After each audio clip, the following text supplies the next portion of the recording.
রাজনৈতিক অঙ্গনে একটি আলোচনা চলছে -2 ফর্মুলা।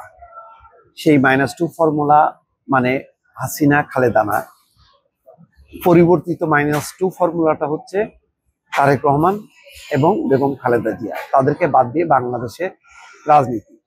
কেন এই আলোচনাটা এসছে?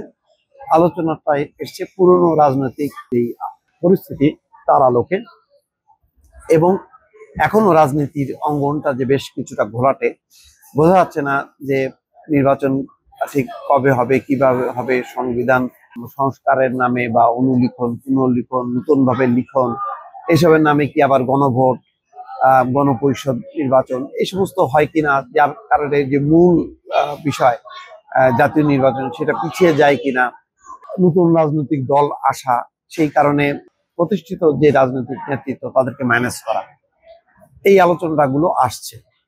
তো বণিক বার্তা একটি রিপোর্ট করেছে 2007 সালে যাননি, 2025-এ গেলেন। খালেদা জিয়া কি নির্ভর? অর্থাৎ 2007 সালে একটা প্রবল চাপ ছিল 111 সরকারের, যে খালেদা জিয়া, যেহেতু শেখ হাসিনা চলে গেছেন বিদেশে, খালেদা জিয়াও যেন বিদেশে যান এবং তার চিকিৎসা সহ অন্যান্য সুযোগ সুবিধা দেওয়ার ব্যাপারে তত্ত্বাবধায়ক সরকার বা ওই সময় মঈনুদ্দিন ফখরুদ্দিন সরকার যথেষ্ট চেষ্টা করেছিল, কিন্তু খালেদা জিয়া টের পেয়ে তিনি যাননি। তখনও তার কিছু শারীরিক জটিলতা ছিল, অসুস্থতা ছিল, কিন্তু সেগুলোকে তিনি টের পেয়ে তিনি আর যাননি, তিনি দেশেই থেকে যান। ফলে সেই -2 ফর্মুলা ব্যর্থ হয় বলে অনেকেই মনে করেন, এবং এর মূল যেই কারণ বেগম খালেদা জিয়ার অনমনীয় মনোভাব। বর্তমানে এই আলোচনা আসার পর আমির খসরু মাহমুদ চৌধুরী বলছেন যে -2 ফর্মুলা অসম্ভব ব্যাপার, অতীতে এরশাদ, হাসিনা বা ফখরুদ্দিন মঈনুদ্দিন সরকার কেউই পারেনি, আর বর্তমান পরিস্থিতি অসম্ভব। এই ব্যাপারে আলোচনা বণিক বার্তা কথা বলেছে মির্জা ফখরুল ইসলাম আলমগীর, তিনিও একই কথা বলেছেন।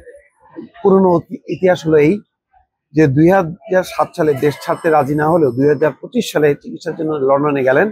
বিএনপি চেয়ারপারসন তার দেশ ত্যাগ এবং দলটির ভাইস চেয়ারম্যান তারেক রহমান দেশে না ফেরায় আবারও আলোচনা এসছে -2 ফর্মুলা আশঙ্কা।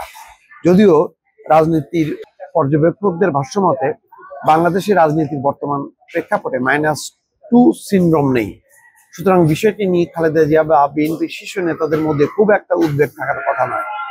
একই বক্তব্য বিএনপির শীর্ষ নেতাদেরও। বিভাজনের আশঙ্কা থাকলেও এই মুহূর্তে সক্রিয় রাজনৈতিক দলগুলোর নেতাদের মাইনাস করে দেওয়ার কোনো আশঙ্কা নেই বলে মনে করছেন মির্জা ফখরুল ইসলাম আলমগীর। বণিক বার্তাকে বিএনপির মহাসচিব বলেছেন, রাজনৈতিক দলগুলোকে মাইনাস করার কোনো শঙ্কা আমরা দেখছি না। বেগম জিয়া চিকিৎসার জন্য লন্ডনে গেছেন। একটি বিষয় হলো, বেগম জিয়া এমন একজন ব্যক্তি যাকে কখনো দেশের বাইরে আটকে রাখা যায় না, এমনকি শেখ হাসিনার সরকারের সময় তিনি জেলে যেতে হবে জেনেও দেশে ফিরেছেন। ওই ধরনের কোনো প্রশ্নই উঠতে পারে না। এর পাশাপাশি আমি নিজেও এই ধরনের কোনো সম্ভাবনা দেখছি না। খালেদা জিয়া রাজনৈতিক ক্যারিয়ারে বড় ধরনের হুমকি তৈরি করেছিল 11 সেনা সমর্থিত তত্ত্বাবধায়ক সরকার। সেই সময়কার সেনাপ্রধান মইনুল আহমেদ নানা পদক্ষেপে খালেদা জিয়া ও বিএনপির প্রতি বেশ বৈরী মনোভাব দেখানো হয়েছিল। এখনকার পরিস্থিতি সেই সময়কার মতো বৈরী নয় উল্লেখ করে বিএনপি নেতারা বলছেন, কিছুদিন আগেই সশস্ত্র বাহিনী দিবসে সেনানিবাসে আয়োজিত অনুষ্ঠানে আমন্ত্রণ পেয়েছিলেন ডক্টর ইউনূস। সেখানে ডক্টর মোহাম্মদ ইউনূস, জেনারেল ওয়াকারুজ্জামান এবং সরকারের শীর্ষ কর্তা ব্যক্তিরা তাকে সসম্মানে অভ্যর্থনা জানিয়েছেন। ওই অনুষ্ঠানের মধ্য দিয়ে খালেদা জিয়া জনসম্মুখে আসেন 6 বছর পর, আর সেনানিবাসে পা রাখেন 12 বছর পর। এছাড়া খালেদা জিয়ার বিদেশ যাত্রার আগে গত 2রা জানুয়ারি তার বাসভবনে ফিরে যায় সেনাপ্রধান সস্ত্রীক দেখা করেছেন, তার স্বাস্থ্যের খোঁজ খবর রেখেছেন।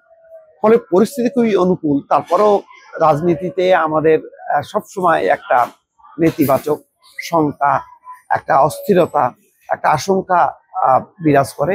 সেই প্রেক্ষাপটে আলোচনা হচ্ছে যে আবার কি -2 ফর্মুলা, এবং এই ফর্মুলাটা নতুন প্রেক্ষাপট যে লন্ডনেই আছেন তারেক রহমান এবং খালেদা জিয়া, তাদেরকে বাদ দিয়েই হয়তো রাজনৈতিক অঙ্গনে বড় ধরনের কোনো সিদ্ধান্ত হবে। পরিস্থিতি এমন হবে যে এই দুই নেতা বা নেত্রী আর দেশে ফিরবেন না, যদিও এখনো পর্যন্ত কোনো পক্ষ থেকে এর পক্ষে শক্ত কোনো যুক্তি কেউ তুলে ধরেননি। দর্শক, ভালো থাকবেন। আল্লাহ হাফেজ।